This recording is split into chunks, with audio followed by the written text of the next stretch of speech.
A group of siblings must band together to defuse a huge bomb that will destroy everyone on the farm, while facing the magical punishments of their sinister new nanny. Today we're going to recap the story of the movie, Nanny McPhee and the Big Bang, from 2010. On a beautiful farm lives the Green family, made up of Rory and Isabel and their 3 children, Norman, Megzie and Vincent. Unfortunately, the Greens' happy life is affected by the war, as Rory is called up to fight in the army. As a result, Isabel has to get on with the farm chores, while raising her 3 children on her own. One morning, she has to leave the house tidy for the new guests, her nephews, Celia and Cyril. However, her children don't like the idea of sharing rooms with their cousins and are starting to misbehave. What's more, they really miss their father, who hasn't been heard from in 3 months. Even so, Isabel tries to comfort them and asks for their help to get the house ready for visitors. While the 3 of them are tidying up, their mother goes to work and meets her brother-in-law, Phil, who wants to sell their farm to get his half of the value. However, the woman has no intention of selling her home and continues on her way to the store where she works. There, she meets the owner of the place, Mrs. Doherty, who, despite sometimes saying some rather silly things, asks the young woman to unpack the new orders. The problem is that she had already started the work and dropped a whole sack of flour on herself. Isabel sets off to clean up, and in the meantime, Phil is approached in the street by 2 women and they demand the amount he owes at the casino. The 2 women turn out to be hired thugs and warn the guy that if he doesn't settle this debt, he's going to pay, but not in a very pleasant way. The amount he owes is nothing less than his half of the farm, and so Phil decides to put his plan into action to sell it anyway. He then goes there and finds out from his nephew, Norman, that the family will get the money for the harvest when they sell their piglets. When he hears this, Phil decides to get rid of the animals so that they have no choice but to sell the property. Hours later, Cyril and Celia arrive at the farm, but being used to the luxury of the big city, they don't like the dirtiness of their new home. Norman and his siblings try to welcome them politely, but the cousins' snobbish ways make them very angry. What's more, Celia refuses to get out of the car, even though her chauffeur insists she get out.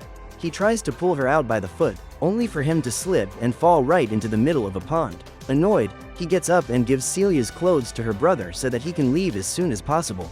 However, Norman tells the chauffeur that he doesn't want the cousins living with them, and, because of this, Cyril provokes him. Norman begins to chase him and Cyril throws his sister's clothes to slow him down, but they fall into the mud and the girl is furious. Far away, Isabel is getting ready to finish her shift. However, when Mrs. Doherty tells her that she has put away the glasses of molasses, she quickly suspects that something has gone very wrong. Her suspicion is confirmed in the worst way, when she sees the cupboard drawers soaked in treacle. Isabel despairs at the mess in the store, not to mention all the work she'll have to do at home, until a mysterious voice tells her that someone will help her, Nanny McPhee. Suddenly, the drawers of the cupboard, the lids of the kettles and all the objects in the store repeat the same name. Desperate, Isabel flees the place, unaware that more trouble awaits her at home. At the farm, Cyril enters the house and looks for something to eat, but all he finds is a jar of jam. The problem is that the jar has been saved by the family to give as a present to their father when he returns from the war.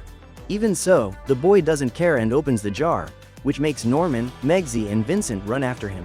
Cyril manages to dodge easily and then throws the jam across the table and asks his sister to catch it. However, the girl is lost in her thoughts of returning home and doesn't notice when the pot falls and smashes on the floor. That's the last straw for Norman and Megzie, who set out to teach their cousin a lesson. Shortly afterwards, Isabel is almost home, but she keeps hearing voices talking about Nanny McPhee. She then rushes inside, only to find Norman striking his own cousin. If that wasn't bad enough, Megzie and Celia pull each other's hair, while Vincent plays alone with a cricket bat. In the middle of this confusion, someone knocks on the door. Isabel goes to open the door and finds Phil, who continues to insist on selling the farm. Unable to stand it any longer, she closes the door in his face, only to be knocked on once again. To her surprise, a strange-looking lady appears on the other side, with several warts on her face and a tooth sticking out. She claims to be Nanny McPhee, who has come to help Isabel with the children. Although confused, she lets the lady in and the nanny goes to the room where the children are. There, McPhee introduces herself and tells everyone to behave, but the children don't pay her any attention. Then she pulls her cane out of her dress and hits it hard on the floor, which causes a magical effect that makes the children stop. Despite this, Cyril sets out to fight Norman, but when he tries to punch him, his hand pulls him back and sends the boy tumbling to the ground. Norman makes fun of his cousin, but he, Celia and Megzie also lose control of their hands and start hitting each other in the corners of the room.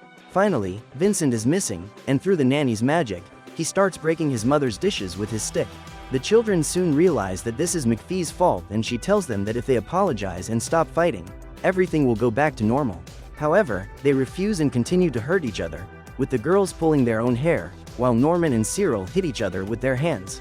To make matters worse, Vincent is pulled by the cricket bat towards the letters his father left behind. The boy tries to resist, because if he hits the cards, they will fall into the burning fireplace and the last memories of his father will be lost forever. Because of this, everyone apologizes, only Cyril takes too long to do so, so the stick hits the cards, which go up in flames. Fortunately, the nanny keeps her promise and hits the ground again with her cane, which stops time. Just then her raven, Mr. Edelweiss, comes out of her dress and picks up the letters safely.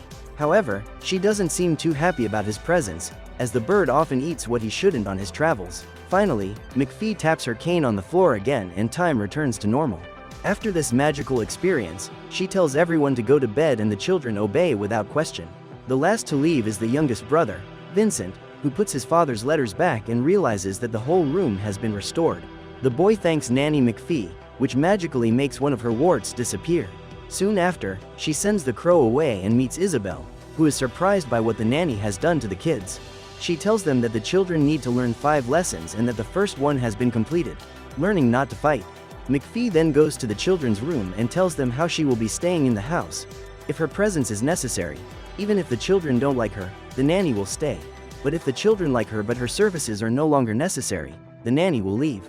With the rules established, McPhee tells everyone to share their beds with each other. As expected, the 5 of them refuse, as the boys say they'd rather sleep with a goat, the girls with a cow and the youngest brother with an elephant, than sleep together. The nanny gets the message and uses her magic cane again. Suddenly, a goat, a cow and a baby elephant come up to the children's room to share their beds, without their mother noticing. Minutes later, McPhee comes downstairs and tells Isabel that she'll be back while the children need to learn to behave. She says goodbye and, outside the house, she hears the children complaining about the animals, with the exception of Vincent, who soon makes friends with the baby elephant. Once again, the boy's kind reaction has a magical effect on Nanny and another of her warts disappears. So she leaves, but not before meeting Phil, who is startled by the old woman, but continues on his way towards the pig farm. When he gets there, he uses a spade to dig a hole in the pig's house. He then manages to lure them all through the hole and tells them to leave, so that the family won't have the money from selling them. The next morning, the nanny returns to the children's room and tells everyone to wake up and get some coffee. After she leaves, the kids talk to each other and Cyril suspects that the cane is a secret weapon that expels a gas capable of controlling the children. The others doubt this story, but the boy decides to go for coffee with a gas mask on. Meanwhile, McPhee talks to Isabel and says that the second lesson was learned during the night: divide things equally. With everyone at the table to eat, the nanny is visited by Mr. Edelweiss, who calls her outside. There, he shows McPhee the hole made in the pig's house and she quickly deduces that Uncle Phil was the one who made it. After coffee, Norman hands over the farm's activities to his siblings and cousins, but Cyril refuses to help. He then goes alone to the little pig's house, but finds the place empty. Desperate, he asks everyone to help him find them, otherwise his family will lose the farm. Cyril once again refuses and McPhee is about to intervene with her cane, but before she does, Vincent scolds the boy for his selfish attitude. Because of this, Cyril has a crisis of conscience and decides to help, along with Megzi. However, Celia didn't want to go, as she found Isabel's wedding dress and put it on, since her expensive clothes had been ruined by the mud. The nanny looks at her intimidatingly, but instead of using her cane, she gives the girl a pair of boots so that she can help the others without getting dirty. With everything sorted out, the 5 go out into the countryside and find the little pigs running around. The group manages to catch 2 of them, but Nanny realizes that if it's so easy, they won't learn their lesson. So, with her magic cane, she conjures up another spell, which makes the little pigs smart and they run and jump around the place at high speed. One of them manages to escape by climbing a huge tree, while the others somersault into the lake and do a synchronized swim right there. The children find this amusing and even Celia and Cyril begin to see how much fun country life can be. Nearby, Phil is leaving the farm when he meets the man who was going to buy the piglets. He tells him that the animals have run away, so the man gives up on the purchase, but first offers the guy a ride, which he unwillingly accepts. Meanwhile, the children continue to chase the little pigs, but they are too agile. Cyril suggests that they put together a strategy, just like their father, an army general, does at work. So he, Norman, Celia and Megzi gather in a narrow path in the forest, while Vincent leads the little pigs towards them. The two boys take the veil from the wedding dress and throw it from a tree trunk, just as the little pigs pass by. Nearby, Isabel arrives home and sees that the pigs are no longer there. Shortly afterwards, Phil shows up at the farm with the sales contract in hand, certain that the plan has worked. However, to his great misfortune, the children arrive shortly afterwards with all the rescued piglets. The buyer is delighted and pays Isabel the amount she needs to keep her farm going, and even gives her a little extra when the kids tell her what the piglets can do. Obviously, none of the adults believe them, because for little pigs to do all this, it would have to be magic. At that moment, the children realize that it was all Nanny McPhee's doing, in yet another of her lessons for them. With everything settled, Isabel asks how they managed to recover the piglets and notices that Celia is wearing her wedding dress. The girl confesses that she took the dress to wear without her aunt's permission, while Cyril and Norman used the veil to capture the piglets. With everything explained, the children think Isabel is going to fight with them, and instead she congratulates them on their clever plan. What's more, she promises that everyone will go on a picnic the next day. The little pigs are then taken away by their new owner, and Nanny McPhee decrees that the third lesson has been learned: to help each other. While everyone is celebrating this victory, Cyril and Celia's chauffeur arrives at the farm. The girl thinks that her mother has come along, but she is saddened to realize that the driver has only come to give her a pair of shoes. Celia is very disappointed and throws her shoe on the floor. Later, Megzi comes to Celia's room to comfort her and gives her her best clothes. In return, the girl gives her the shoes her mother gave her, and the two become great friends. The next day, everyone gathers in the field and enjoys a picnic with Mrs. Doherty and Nanny McPhee. The kids notice that she has several merit badges, and Nanny explains that each one refers to a very important human virtue. The day continues with lots of fun, but it all comes to an end when Uncle Phil shows up at the house with a telegram about his brother, Rory. Isabel opens the telegram and she and her children fall into deep sorrow, as the message says that her husband was eliminated in action. However, Norman doesn't believe the message, and Cyril decides to help him, as his father works for the war committee and can confirm that it's true. The two decide to travel to the committee in London, but they need the help of an adult, so Nanny McPhee takes the two on her motorcycle. Before leaving, Norman leaves a letter for Megzi, explaining his plan. The problem is that since their mother thinks Rory is eliminated, she's determined to sell the farm, and it's up to Megzi and Celia to stop it. Hours later, the boys arrive in the big city, but a parade of riders is blocking the road. McPhee asks Cyril to turn a knob on the dashboard, and when he does, the bike starts flying and they manage to get past the roadblock. Finally, they arrive at the war committee and try to enter the building, but a soldier from the Royal Guard stops them. Fortunately, the guard recognizes the nanny and, at her request, lets the boys in. Finally, they reach the main hall, where they meet Cyril's father, Lord Grey. The man turns out to be a cold and strict general, who belittles his own son and questions why they are there. Norman asks the general to find his father, because even though he has no proof, he feels he is still alive. The Lord refuses, which arouses the fury of Cyril, who reveals that he knows why he was sent to the farm with his sister, because their parents are getting divorced. Even so, he doesn't want Norman's parents to be separated and appeals to Lord Grey's feelings. Surprised by his son's words, he accepts his request and tries to find out about Rory's whereabouts. Shortly afterwards, he reveals that Norman's father was not eliminated in action, but disappeared, and that no telegram about it was sent. This renews Norman's hopes and, together with Cyril, they set off back home, only first the general congratulates his son on his courage. On the way, Norman deduces that the telegram was forged by his Uncle Phil, who did it so that Isabel would sell the farm. So they and Nanny set off for the farm as quickly as possible to thwart his uncle's plans. Meanwhile, Isabel is about to sign the contract. Just then, Celia lets out a loud scream and says there's a rat in the kitchen. Isabel rushes off to find the mouse, but this is just a distraction on Celia's part so that Megzi can hide the pen on the table. Isabel gives up looking for the mouse, and when she returns to sign the contract, she can't find the pen. Unfortunately, Phil finds several of them in one of the drawers, which makes Megzi lose hope. She then runs to her room and cries out for Nanny McPhee to help her through this difficult time.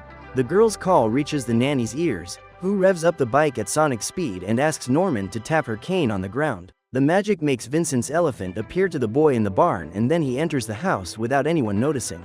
Inside, the elephant uses its trunk to suck up all the pens on the table and then runs off. With the pens gone, Uncle Phil deduces that the girls have done it and, on taking a closer look, finds one of the pens in Megzi's pocket.